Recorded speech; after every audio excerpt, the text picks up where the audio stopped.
All right, so I'm going to show you this. Can I think or just say like? No, you can think about it. So this one says, a mom's son looks at her and responds, "There is no way I'm going to do that. You are crazy." What do you think about that? The mom doesn't, or like deserves that disrespect. Mom doesn't deserve that disrespect? That's rude. Rude? It's rude. Okay. So now I'm going to read you this part. A family just arrived at the theme park, and it's their first time. As they enter the park, they all look up at the sky, getting their first look at the park's biggest, fastest, and longest best coaster. Its tallest point looks like it's touching the clouds. The family's mom loves the coaster and excitedly says, "I can't wait to ride that bad boy." The mom's son looks up at her and responds, "There is no way I'm riding that. You are crazy." Now how do you feel like the boys? Did you Joking around. joking around? Yeah, and he's like nervous for the ride. Nervous for that? Do you feel like he's being disrespectful? No. Because you know the whole picture now? Okay, next one. All right, this one says, you're at Walmart and going down the cereal aisle to get Lucky Charms. At the other end is a lady and a little girl. Little girl's probably 4 or 5. Little girl starts jumping around, swinging her arms, repeatedly screaming at the top of her lungs, "Yes, yes, yes." The mom begins to cry, dropping the cereal to find some tissue. So what do you think, Noah? What do you think? I don't know. She's throwing a tantrum. Throwing a tantrum, Taylor? She's upset. She's upset? The girl's upset. What do you think about the girl being upset? Would you like stop and look at it? Would you think something about it? Would you keep on walking? Like, how would you feel about it? I stop and look at it. Would you? Yeah, I was scared. Would you say anything? No. I could see y'all looking at me and being like, "You would beat us if we acted like that." Would you? Is that about right? Yeah. Okay, so how would you feel? I'm going to read you the whole story now, okay? Okay. Although the little girl looks like any 4 or 5-year-old girl on the outside, on the inside she lives with autism. Autism is a disability that affects the way you communicate, behave, and interact with people. Some with autism reject touch. They don't understand emotions, so it's impossible to learn how to control emotions. Some are constantly moving and may appear hyper to others. Some are very sensitive to touch, light, and sound. When exposed, they may appear to be throwing a fit or a tantrum because they can't communicate their stress or understand emotions. All they know how to do is show something is wrong. Some, like the little girl at Walmart, have delayed communication. That they may be older before speaking or require therapy to even be able to. Some may never speak at all. For the little girl at Walmart now, she has been in therapy for years, learning many things, including speech. It's been a long, hard, exhausting road for the mom, and expensive. The mom cries every night, thinking that she's a bad mom. The guilt eats at her, wondering if she's being enough. And you just got to witness one of the best moments of this mom's life. For the first time in 5 years, she's heard her daughter speak. She heard her daughter's voice, and it was beautiful. She cherishes that moment forever and is crying tears of joy. So what do you think now? I feel bad for saying I would laugh. Yeah, I feel bad for staring. Feel bad for staring? Would you ever know that though? Like at Walmart, would you ever know the backstory? No. No? Have you ever thought about when someone's acting like that? Like, hey, maybe they have that? It's okay. I mean, yes or no? Nope. No? Did y'all know about autism or anything like that? Yeah. All right. 2 more. You can't figure that new kid at school out. You know those new kids? He seems pretty cool most of the time. Sometimes he just like snaps. He gets upset over things that aren't that big of a deal. He must have a family like yours because he's got name brand clothes. The car, whoever picks him up has a nice car. So they can't be poor. He makes good grades when he tries, so he doesn't have any learning disabilities. You aren't sure if he's going to fit into your gang or not, or if y'all are going to let him in though, because it just turns into like any little thing. It's just like he turns into an angry baby, and it's just kind of weird to you. How do you feel about that kid? He's a girl. I can't hear you. Needs to grow up and stop acting like a baby. Needs to grow up. Yeah. What else?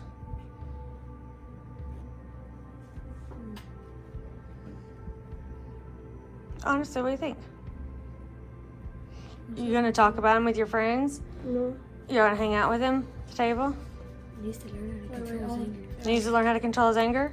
Taylor, I would not hang out with him. you'd hang out with him? Yeah, I'd probably hang out with them. Probably. You're not sure yet. Why do y'all think he's angry? I got home stuff. Well, it says that he's got Nike clothes on and That not. doesn't mean that he got like his parents are always fine. So, here's the backstory of this one. That boy does have nice clothes and a nice house and a big family that attends his games. He's insanely smart and at his old school made straight A's. He tried harder than anyone there. He has a big family that all love him dearly, and they would have given anything to prevent him from having to go through what he has the past 3 years. He's even in counseling now and working to learn how to process and handle the emotions that come from watching his mom's addiction and overdose that took her life 6 months ago.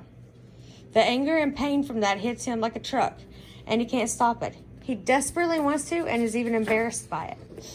He's also dealing with all the changes that his mom's death caused. Moving to a new state, leaving his old school where he just made the basketball team but missed tryouts for this new school. He's going to a new church, having to make new friends. He has all that plus the guilt and anger about his mom. He hates looking in the stands at games because his mom chose drugs over being there. He dreads senior year when other players get to walk their moms on the field and give them flowers. So his plan is to quit sports his senior year. He is so jealous of the life you have because you have what he used to have, and now it's gone. What you think? Feel bad for him? Feel bad for him? Yeah. Would you act differently towards him Yes. if you knew that? Yes. What would you do different? I would hang out with him. Try to help him forget about it. Just be a friend and listen to him? Not say, hey, you need to handle emotions, grow up. You know, and sometimes it is kids that right? All right, last one. Your mom is awesome. That's just me, but in this scenario, your mom will let any and all of your friends come to your house. Any of them.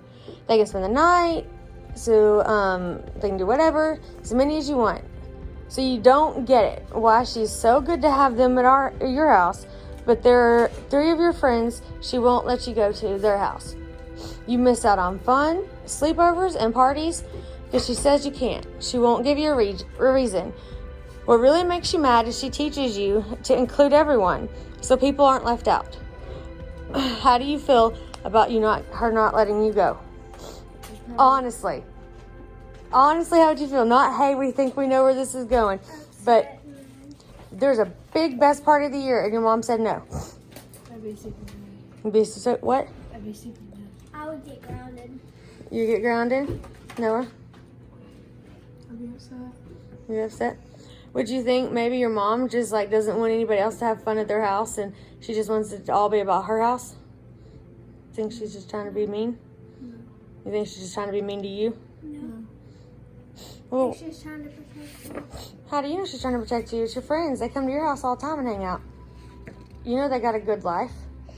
What if your friends' parents seem just like your parents? How would you feel? Mad. Mad? What if she won't tell you why? That makes me mad. At least you're honest, Hannah. What? That makes me super mad. All right, so your mom knows those homes aren't what they appear from the outside. And we understand that, right? That everything doesn't always appear from the outside. Those families are dealing with abuse, addiction, or some other issue that you should not be around. It kills her for you to miss fun memories with friends, but God made you her parent. God made her your parent to take care of you. She would never tell you what she knows, so you won't see your friend differently. She's afraid that it might leak out, and she does not want your friend to have to deal with anything more than what she is already dealing with. Your mom chose to let you be mad at her and judge her for the benefit of your friend. Does that show how big your mom's heart is and how much she loves your friends? Does it change your outlook? Thank you for being part of my study. Introduce yourself. I'm Hunter. Taylor. And? Molly. Noah. Thank you. You can tell he's very excited about this. Are you just overjoyed to be part of the 628? Oh yeah. Coach Greg. No, that's not what we call you in my class. Yeah. Oh, Sarah's husband. Okay, Sarah's That husband. other guy. I'm going to give you a card, and I want you to read it and tell me how you feel about it. It says, the mom's son looks up and responds, there's no way I am doing that. You are crazy. He tells the mom that. Mm-hmm. No, he will be doing that. Okay, so how do you feel, like, what do you think about it, though? Like, how you would respond? Okay, disrespectful. Okay? Next one. You're at Walmart, and you go in the cereal aisle for the big bag of Lucky Charms. Big bag. And the other end is a lady and a little girl. The girl's probably like 4 or 5. The girl starts jumping around, swinging her arms, repeatedly screaming at the top of her lungs. Yes, yes, yes. The mom begins to cry, dropping the cereal to find a tissue. What do you do and what do you think?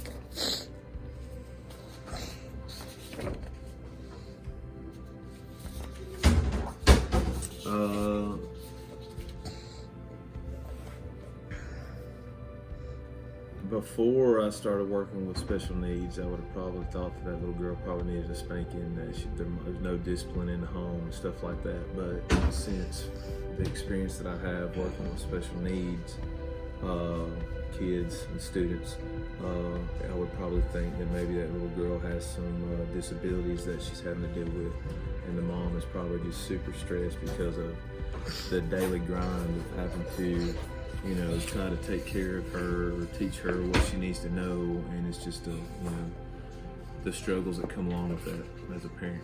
Okay, okay, that makes a perfect point, because we're talking about perspective in class and how your mental view of things and how everyone sees things differently, and a lot of times you see them based on your history, your past, your experiences. So basically what you're saying is your perspective before you started teaching special needs was very different. You have a bigger perspective now. Yes, right? Absolutely. Like the perspective of my children about to get beat because I'm trying to do this. All right.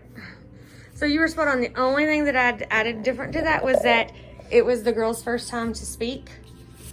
And it was actually tears of joy because the mom just got to hear her daughter speak. Okay, next one. You can't figure the new kid at school out. Which, I mean, this might be a little hard for you since you're an adult. He seems cool, but then sometimes he just snaps. He gets upset over things that aren't a big deal. He wears the name brand clothes. His parents drive a nice car. Whoever picks him up drives a nice car. So it doesn't seem to like poor, have a bad home. He makes pretty good grades, but he's got a bad attitude sometimes and won't try. As far as you know, as a teacher and a coach, that he doesn't have any learning disabilities. He just seems to you're not sure what's going on with him. He just seems to like get angry and just like snap all of a sudden. What do you think?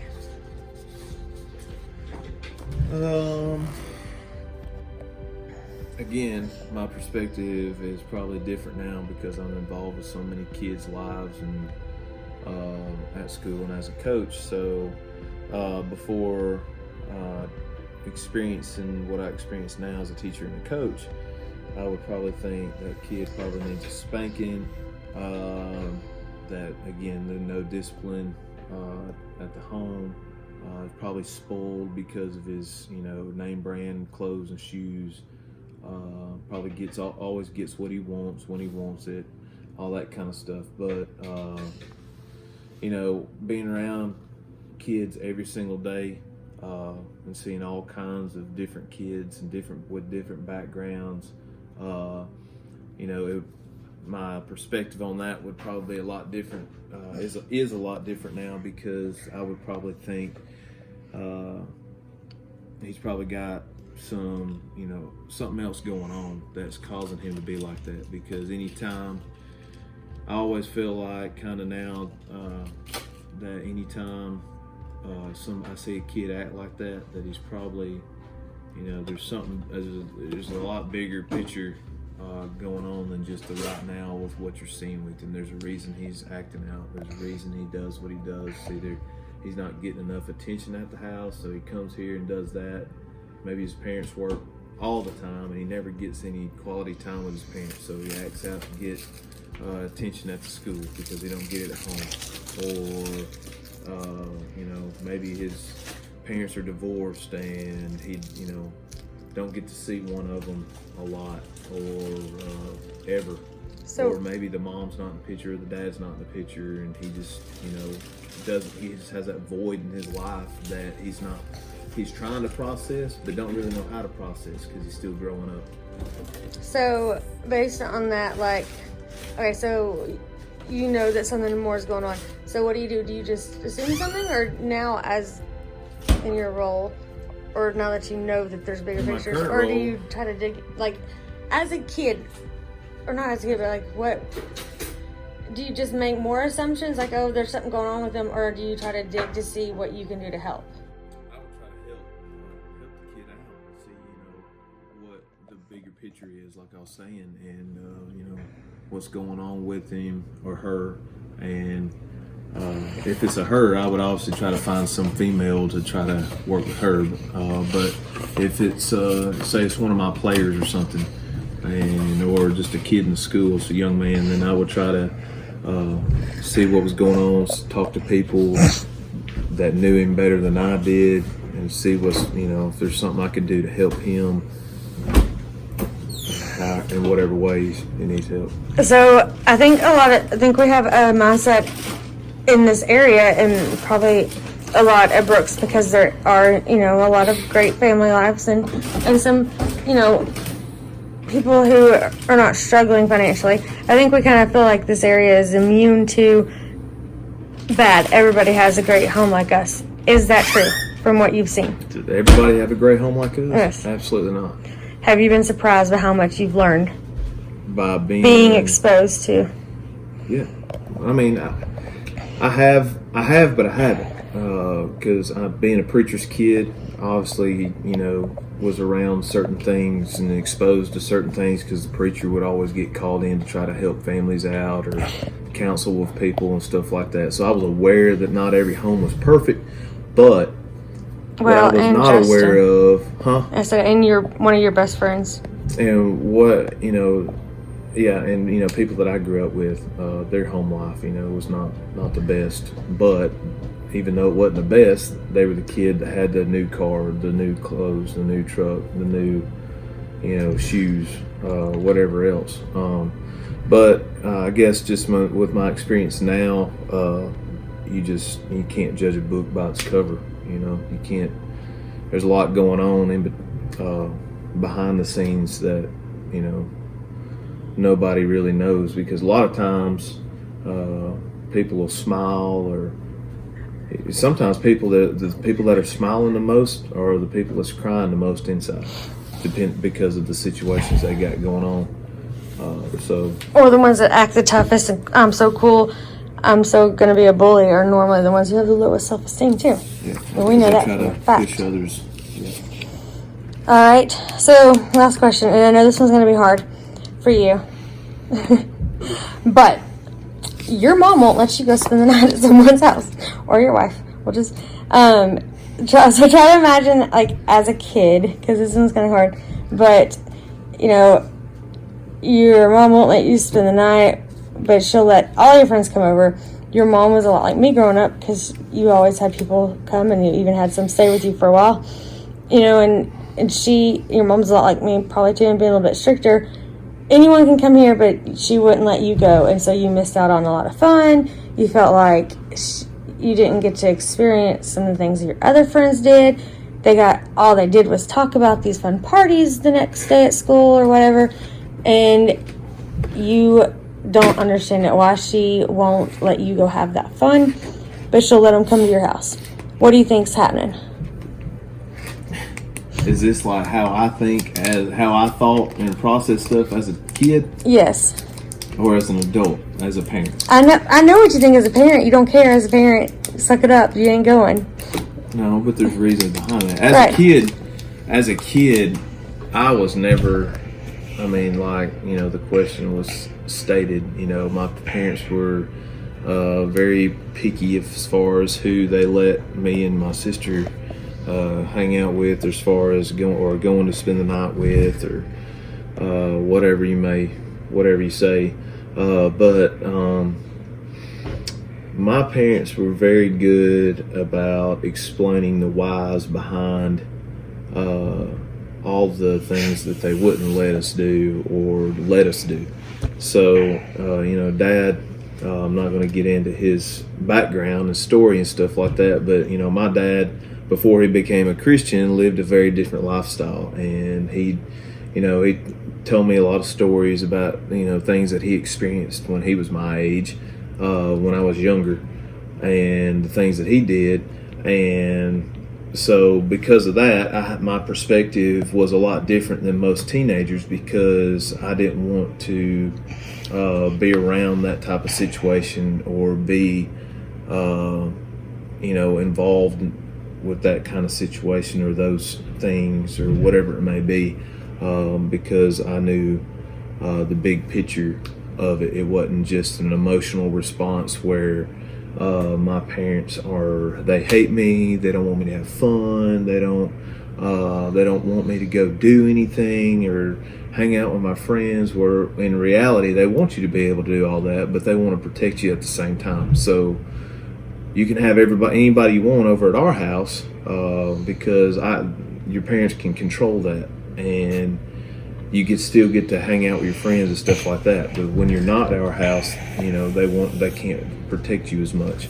But I guess, with long story short, because my parents gave me the whys behind all those kind of things, I never really had a desire to go do anything or be around any of that kind of stuff. So, I mean, even if it's not, which, I mean, going to a party is not always a bad thing, just depending on, you know, the age our kids are at. A party's not, it better not be a bad thing, but, you know, but some parties are. Well, I'm talking about, like, bad parties. Yeah, bad parties. So, okay, because I'm going to share this on the parents page too. I think that's a very good thing to show parents why we need to show our kids a bigger perspective and a broader understanding of why we do things as their parent, and the consequences that it could come if we don't. Because I know, for me, I didn't necessarily get that. You know, my parents, I was in church, but my parents, you know, great parents, didn't necessarily think to share the whys. You know, the why was more like the Bible says so. And so now, looking back, like, there are certain things that we don't do for bigger picture. And I think that helped you understand and be okay with not doing those things. Yeah, I just did not have any desire to be around all that. Plus, you know, again, my bad, drop the camera.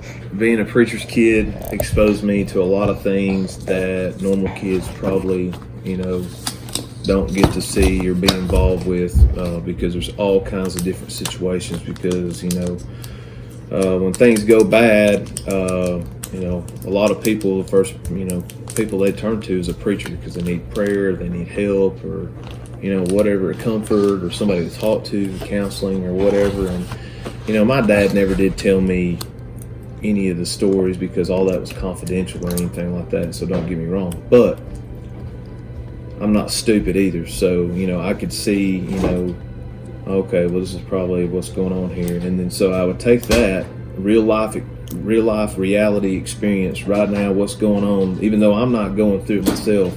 You know, I can learn from other people's experiences. When I would couple that with, you know, what the Bible says, and my dad telling me his experience and the whys and what happened with all that, you know, you just kind of, if you know history, if you don't know history, you're doomed to repeat it. So, you know, I guess my dad he's a big history buff, so he kind of felt the need to, if he tells me, you know, his experience and it's just like an open book with me, then, I'm less likely to repeat the same mistakes that he made because I can learn from what he did and his mistakes. And I think just sharing our experience, not that we're by any means the best parents or perfect, but we have had opportunities in our own family to, because our kids aren't blind, they saw things going on, and we use those opportunities to share what happens, the big picture. And I think you parents need to really think about that in a situation. Take that opportunity to show your kids, hey, this is the effect that, if there's someone in your family dealing with alcoholism or drug addiction, and your kids see it, talk about it. Don't try to cover it up. This is what happens. These are the choices that, because your aunt, uncle, whatever, chose this. Look at their life now. Look who, we're dealing with it. Their kids are dealing with it. Their grandparents are dealing with it. These are the consequences of just one time. Because every addict started out just one time. And, help them to see the whys. Or, everything going on in the world. Have we really taken the time to sit with our kids and explain, to help them understand so they do have a clearer picture? Or are we just sharing gossip when we find out something that, another family, oh my gosh, this happened to this family member, and are we sharing gossip, or are we using it to help broaden our kids' perspective? All right, anything else you want to say, Sarah's husband? I'm good. Thank you, sir.